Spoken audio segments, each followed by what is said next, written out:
What's up, y'all? Thanks for coming back and hollering at me for a minute. Actually, y'all not hollering at me. I'm actually hollering at y'all, but you get the gist of it. All right, check this out. Today, as everyone knows by now that listens to this thing, I often talk about people divorcing after decades of marriage. Well, I read an article over the weekend and they've created a name for it.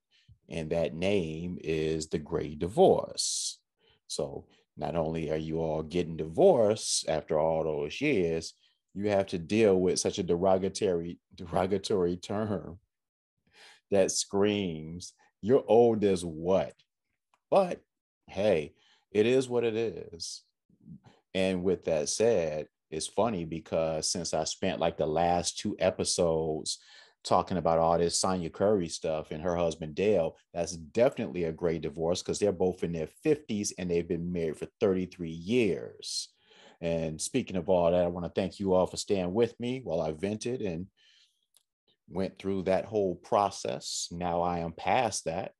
And now I can successfully move on to what I want to talk about today.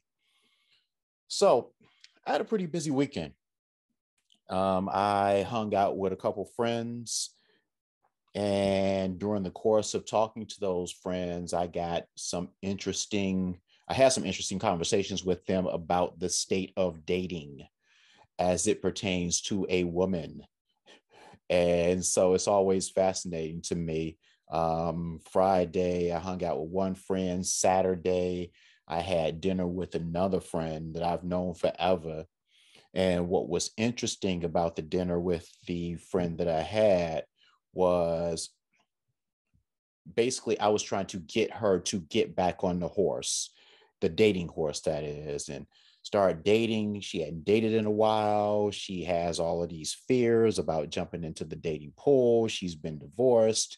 And so every time I talk to her about the whole process and starting over again, she always gives me an excuse. So during the dinner, I was getting those same excuses, and she was giving me all of those same stereotypes as to about all of the negatives and why she couldn't get back in the dating pool and stuff like that. And it's the same typical stereotypes that all women seem to have. And I shouldn't say all women because that's not fair, but let's say a lot of women have when it comes to dating, and specifically comes to dating men and the issues that they have with dating men. And while I'm thinking about that, you know, while these stereotypes or whatever you want to call them might be specific to Atlanta because that's where I live, I don't think they really are, because it seems like women everywhere seem to be having a hard time. But hey, it's not like you're alone, sisters. But like I said, it's probably something that's happening everywhere. And you know those stereotypes. For example, there are like so many women, available single women, and so few men. And, you know, every time a woman tells me that, and I've heard that so many times, as if I can just walk out my door and eight women that fit exactly into what I want from a woman would just like jump on my back and beg me to marry them. Obviously, considering my age and the fact that I'm single, let me just say that that is a myth. And it has been busted over years of trial.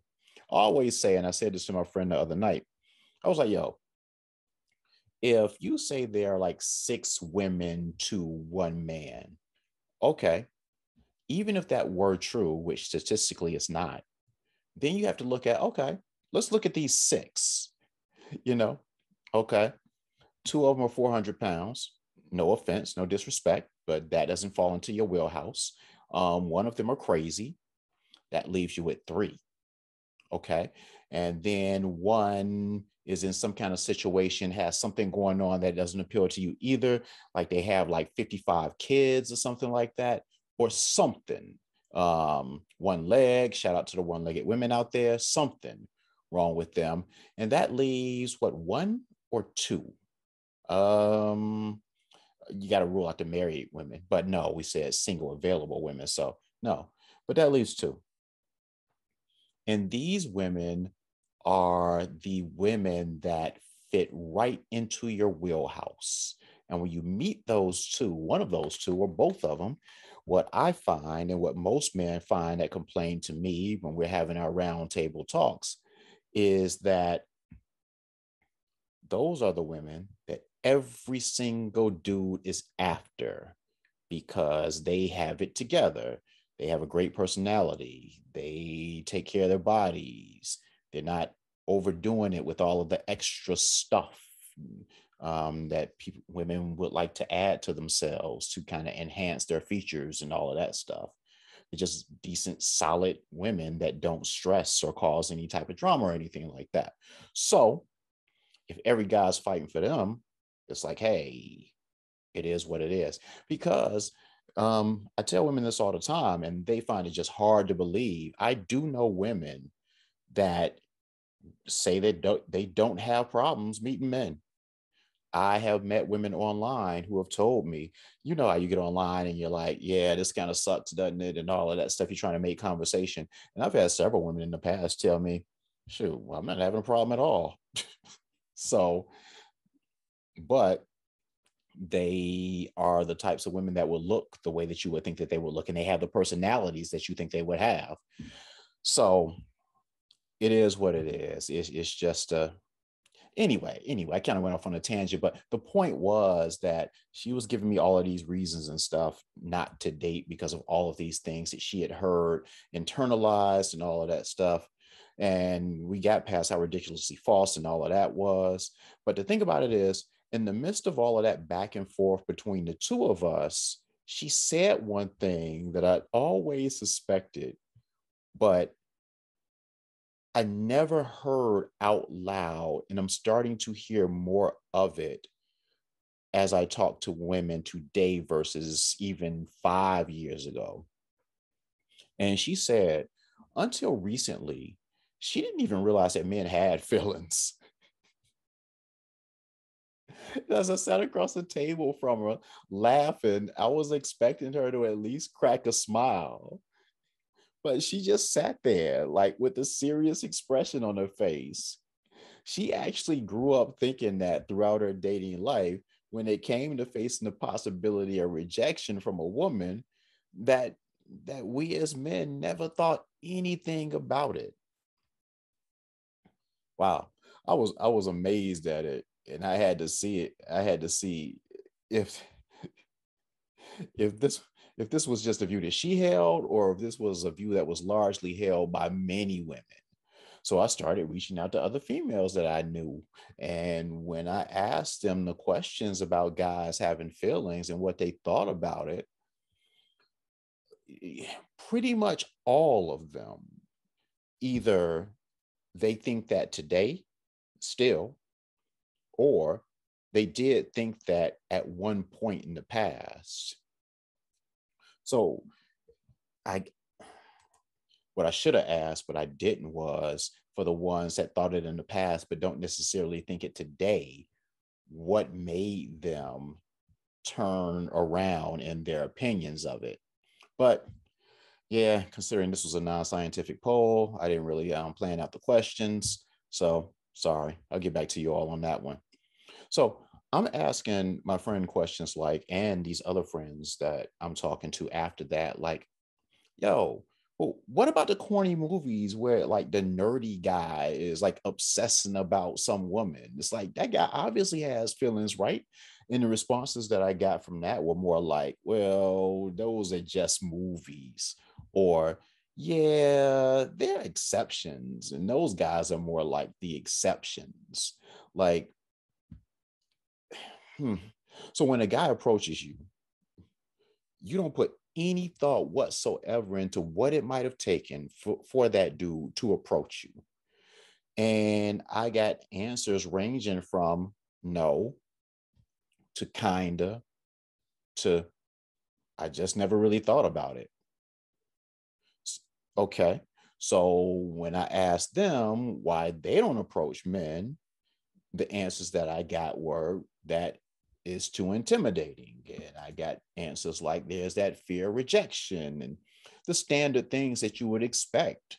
that would come from someone after like getting the courage up to risk talking to someone that you've never even seen before and asking them personal questions like their phone number and stuff like that.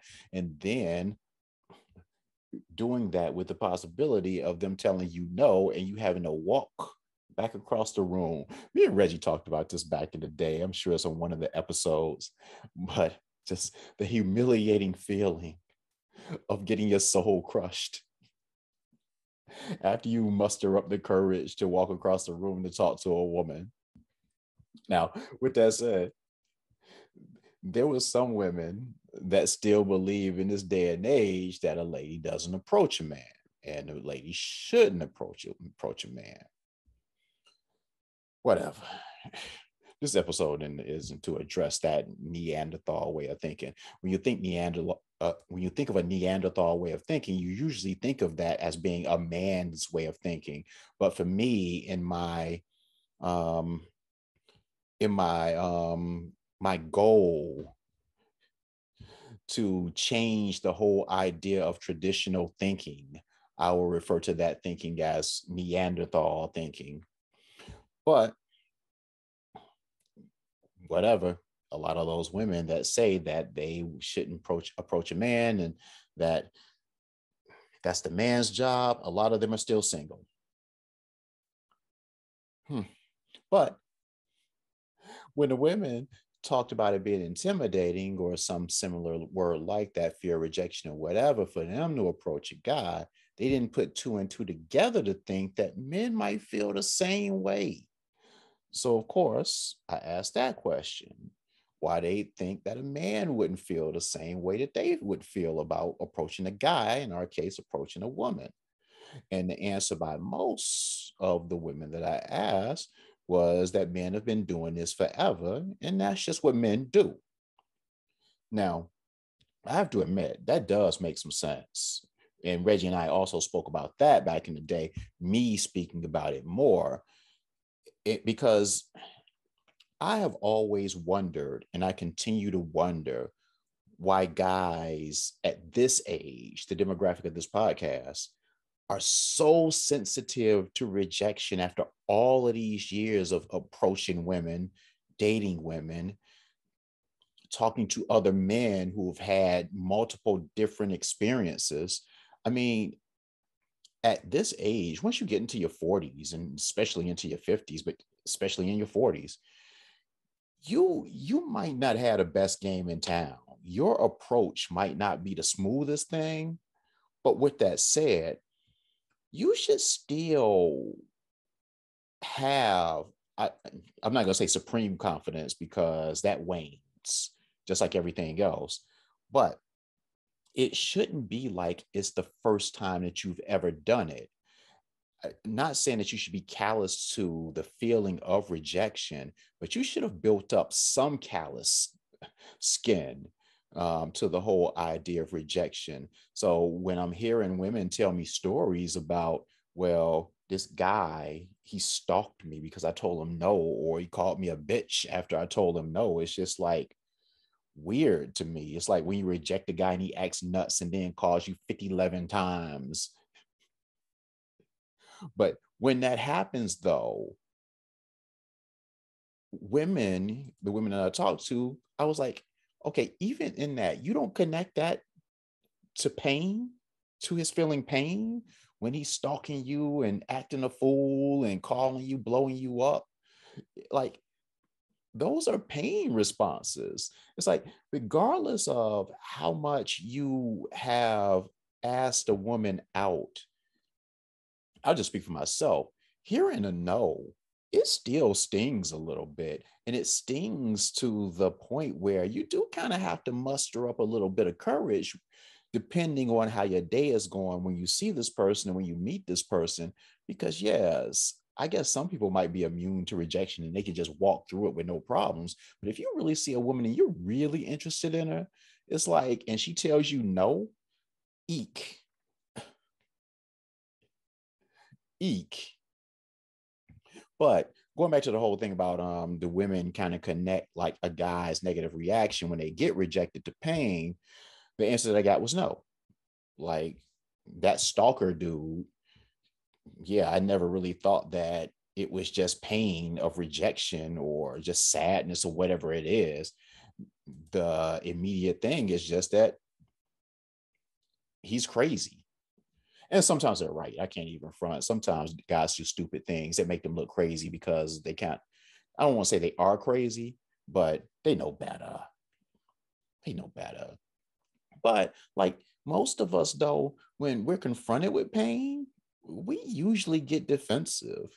You really have to be a special person to see pain in someone when they're calling you a bitch after they call you 100 times.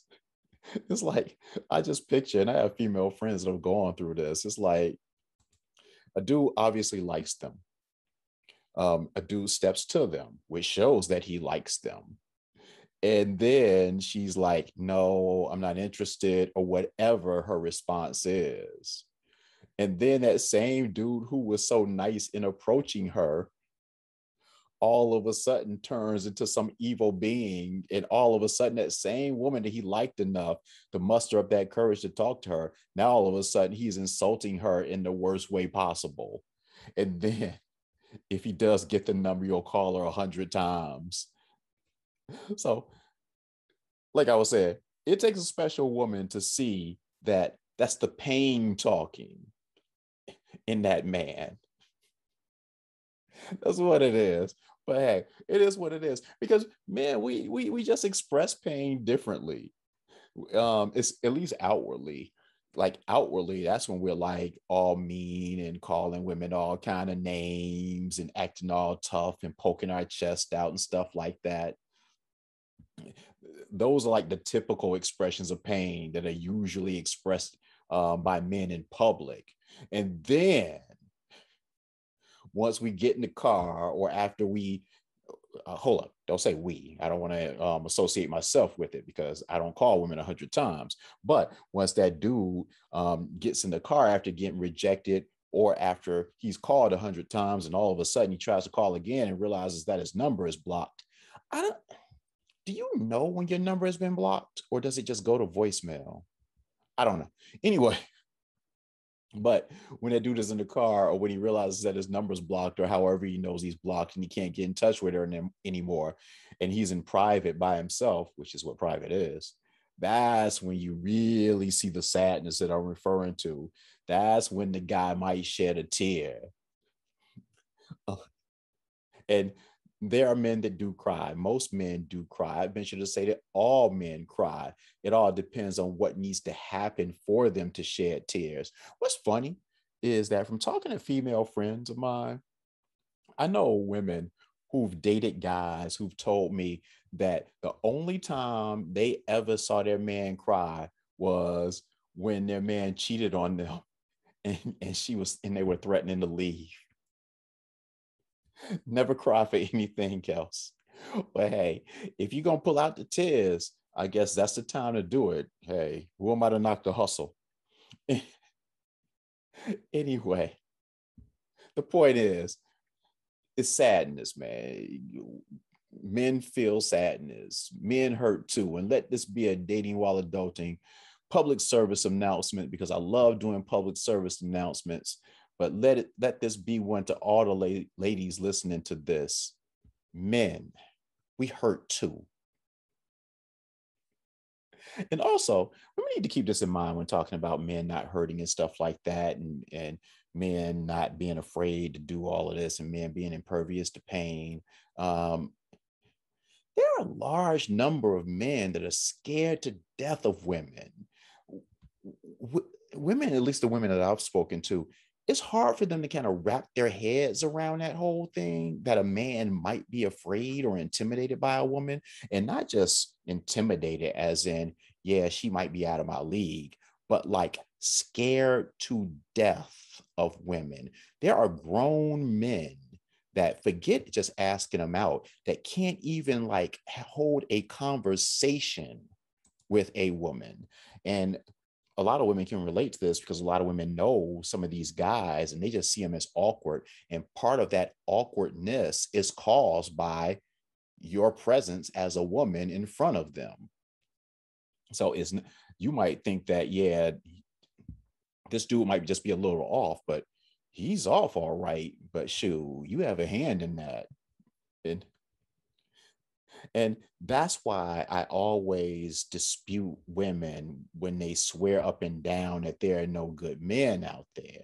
Because there are tons of men that have never and will never get the courage, unfortunately, to step to a woman and start a conversation, let alone ask her out. And if they won't step up, and then women say that they won't step up because it's a man's job or whatever, you'll never meet. So, tons of decent dudes out there, tons of decent women out there, but they'll never meet because they're both too afraid to approach one another, which leaves just a whole wealth of women out there for guess who? The assholes. Because assholes, even if they are intimidated, they'll take that opportunity. And because women won't step to men, women oftentimes will assume that those assholes that they keep meeting are reflective of all men, not even understanding that component of fear or intimidation or anything like that that a man will face. And for women out there, I will tell you that number is larger than you would think. And that's why when women sign up for these dating sites, like I've said before, they're inundated with profiles from men hitting them up because online dating has given those guys courage that they don't necessarily have in person. Like it, women are getting like approached by like 25, 50 profiles a week, guys hitting them up. There is no place in this world that a woman can go where she will be hit on by 50 men. It just won't happen. But online you can, and you wonder why.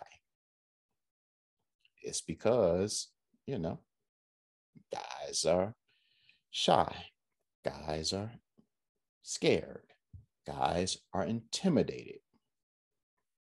So, so the same way that a woman will proudly proclaim being an introvert, and it's weird because that's happening more and more these days. I'm here, like when I'm reading profiles or even just talking to women just out, and I don't think this is a pandemic related thing. I just think this is a thing. There are more and more women out here saying, professing them that they're professing that they're introverts and wearing that proudly. I don't really know if that's something to be proud of, the fact that you are socially awkward, but people are wearing it like a badge, much like everybody's wearing everything like a badge these days.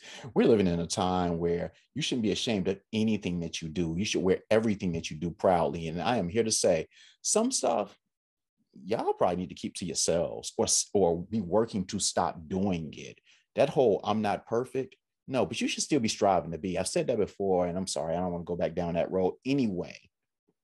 But the same way that women are like are professing that they're introverts and wearing that like a badge, there are guys out there too who are introverted, have always been. I wouldn't say that they're wearing it like a badge because they understand that being introverted as a man does not pay dividends at all. Like a woman, if she's cute enough, she can say, I'm an introvert, and guys will try to fight through that and stuff like that. They'll take that on as a challenge. Man, if a guy says he's introverted, he's just going to be at home with blue walls. So, with that said, though, and I'm not just talking about nerds, the introverted guys, the socially awkward guys, and stuff like that. I'm talking about regular dudes out here that just lack confidence in that one area. And the thing that really can throw it off is that they can come across as confident in every other area. But when it comes to the area of women, man, some of these cats will do a 180 and tuck and run. Now, mind you, for a lot of people, if you're really good at something else, that confidence will carry over to other areas. But for whatever reason, man, shoot, and it's been going on forever and a day. To many men, women are the kryptonite. Damn women. I love women. Yeah. Anyway, anyway. But then talking about these guys who are afraid of women, I guess they could fall into categories because there are guys who are only afraid or intimidated by certain women. And these are the women that they will think that are on a level above them. They they may not use that exact term, but their actions toward that woman or those women, it pretty much says it all. For example, for many men, if they saw Rihanna, billionaire, super fine Rihanna, if they were in a room with Rihanna, some kind of way, they went someplace and all of a sudden they found themselves, they took a wrong turn and wound up in a room and Rihanna's there just sitting by herself, chilling. And if they were in that room for 30 minutes and knew who she was, and even if they didn't know who she was, just looking at her, they walk out of that room 30 minutes later without even having attempted to attempt to get her number. And the reason is because they see Rihanna on another level than the level that they see themselves. And it doesn't have to be Rihanna.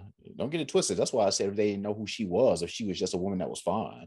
Guys can be intimidated by many things when it comes to a woman. And I'm sure I'm not like breaking news with this. Obviously, her looks are intimidating or can be intimidating. Also, the way that she carries herself, or swag, as kids used to say, her clothing, if she's wearing stuff that looks expensive, everybody likes to have labels on their stuff. So shoot, you don't have to look far to see if they're wearing red bottoms or the Gucci belts that I'm seeing every other day now, stuff like that. Or you see her getting into her car, you might see jewelry. I think you get the point though. So when a guy fights through all of those things that can create doubt to step to a woman, and she boots him to the curb, regardless of how respectful the rejection might be when she does it, it still stings. It really stings when you think that you might actually be building a rapport with the woman. Like you meet a woman, y'all have a conversation, and you think that mess is great. The perception that you have of the conversation is like, man, she's really feeling me, and I'm really feeling her. And then you realize that the perception that you had of that interaction didn't match her perception of that interaction. Like the Far Side say, and she keeps passing me by. I guess a twinkle in her eye was just a twinkle in her eye. So when you see her and you think you're seeing something in her, nope, you're just seeing the aesthetic. Because what you thought you saw, nope, you didn't see. Whoops. I tell you, now that I'm thinking about it, would I be intimidated by Rihanna? What am I talking about? Of course, I'd be intimidated by Rihanna. I'd actually probably be the one in the room with her for 30 minutes and leave without attempting to get her number. Now, with that said, if I knew she was Rihanna, yeah, then I'd be intimidated. I'd probably walk up out of there without getting a number. If I didn't know she was Rihanna and we spent 30 minutes having a good conversation, yeah, I'd try her then. But so that means, I guess, that for me, on the talking about the levels and her being on a different level than mine or a higher level than mine, I guess the level for me is what she has in the bank or what she has access to, in that case being $1 billion or what she's worth. So I guess if you're worth $1 billion, you don't actually have your hands on $1 billion, but I think you all get the point. So yeah, so the looks don't necessarily intimidate me, even though, don't get it twisted, she is fine, but that net worth is intimidating to me. I just would be thinking that I cannot afford her lifestyle. Yep. That's just another way of thinking that she's on another level. It's funny. It reminds me of one time I was talking to one of my homegirls, and she is doing very well for herself. She owns her own business, but not in the way that a lot of you cats own your own business because now everybody says that they're an entrepreneur. She actually has a business that's actually making money, and she's making a living off of that business, a very good living off of that business. She met a guy, and the guy stepped to her, obviously, asked her for a number, and they were talking, and she's he asked her where she wanted to go to eat. And she said Ruth Chris or someplace like that, some really expensive place. And he started kind of like, well, I was thinking that it would be something cheaper. But he wound up taking her there. And when she got there, she did it up. She ordered how many drinks or whatever at like 25, $30 a pop, ordered a nice little steak or a nice big steak. She really taxed this dude. And I was like, yo, I was talking to her and I was like, yo, why you do my man like that? And she was like, well, if he had something in mind, he shouldn't have asked me what I wanted because that's how I live. So he asked me honestly what I wanted. That's what I wanted. Yes, that's his fault. And to a certain extent, it is his fault or was his fault for leaving that door open. But as I was telling her, I was like, that's, you don't see that's a little disrespectful. And she was like, no, he shouldn't have asked. So I still think she was a little disrespectful. She could have respected his finances a little bit better than that. And I think he learned a valuable, expensive lesson not to ask those types of questions. He better come up with suggestions and be the alpha in that relationship, because by my telling the story, that relationship between the two of them, it didn't go far. And all he was out was several $100s for a woman I don't even think he got to sleep with. Ah, damn, he's a sucker. Anyway, that's how I see my relationship with Rihanna going. It's like, shoot, I'm thinking about like a nice restaurant in Atlanta, a nice mid-price restaurant, and I can see her being like, shoot, I'm used to spending $1,000 on dinner, so I wouldn't even go there. So that's the whole level thing when it comes to me and Rihanna. So sorry, Rihanna. But with that said, if you do want to go to Applebee's or a step above Applebee's, yo, I'm your man.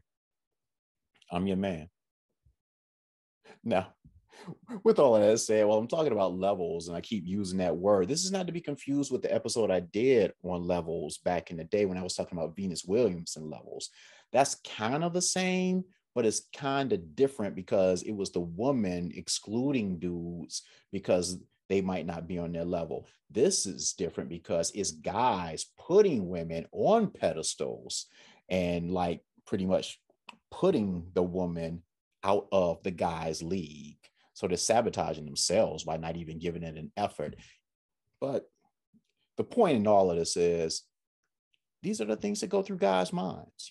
These are the things that guys have to deal with when considering approaching a woman and then trying to keep said woman. So 2 different episodes, not talking about that, even though even let me just say this. Let me just go back and say this. Yeah, I probably wouldn't step to Rihanna and all of that stuff. But I have to say, pat myself on the back, knock on wood, I have been with women that, shoot, looking back on it, I might have outpunted my coverage a time or two. And when I say outpunted my coverage, what that means for people that aren't sports fans is basically when you have an expectation of this, but you outpunch your coverage and get this. Yeah. So, low confidence goes a long way. But even when I did feel like I outpunted my coverage, I never questioned whether I deserved to be with that particular woman. And that goes back to well, not goes back to, but that speaks to self-esteem, which is what all of this comes down to. That fear, that intimidation is all about self-esteem and the levels of self-esteem that you have to approach whatever woman you're going to approach. And people act like self-esteem is like a zero-sum thing, but it's not. There are different degrees of self-esteem. You might have the self-esteem that will allow you to approach a hood rat, but not the self-esteem that will allow you to approach a Rihanna. Hmm. So, you know. So using the Rihanna example one last time, if by some minor miracle or major miracle, depending on how you look at it, if I did get her number and we started going out, I would never think one time, why is she going out with me? That's because when it comes to my personality, self esteem, it's pretty good. I feel like I can have a conversation with a rock. And sometimes I feel like I have had conversations with rocks. And if personality and the perception of confidence are what pulls women in, I'm your man. I might not be worth shit, but confidence and personality, conversation, I have that on lock. But with that said, when guys ask that question, and a lot of guys do wonder that. And from what I understand, women wonder that as well. Like, why is this person with me? Why would this person be with me? I've actually had women ask me that question. Like, why are you with me? Like, why are you single? I can't believe it's like, why are you shorting yourself? Like, what? Like, I'm supposed to be too good to be with you? Man, but those types of mistakes lead to insecurities, or maybe the insecurities lead to the mistakes. I don't know. It's a chicken and egg thing, but either way, what I do know is that those things usually lead to the ends of of relationships. So that's all I have to say today. It was just interesting, the conversation that I had with my homegirl and the way that she thinks of dating, and kind of took a left turn as I started talking about it. But don't worry, I am working with her. I am working on her. We are going to get her straight, and we are going to get her a man. So that's all I have for today. I don't have any other stuff. Nobody died. Nobody's getting divorced. Let's just keep it that way. And we'll see what happens. I will see you all in the next few days, or whenever you all download these. I'm done. Yeah, I'm done. Reggie, you got something to say? No, he does not. Let us all share our shock and awe together. So, as always, I'll say goodbye for my man Reggie. You all have a good day.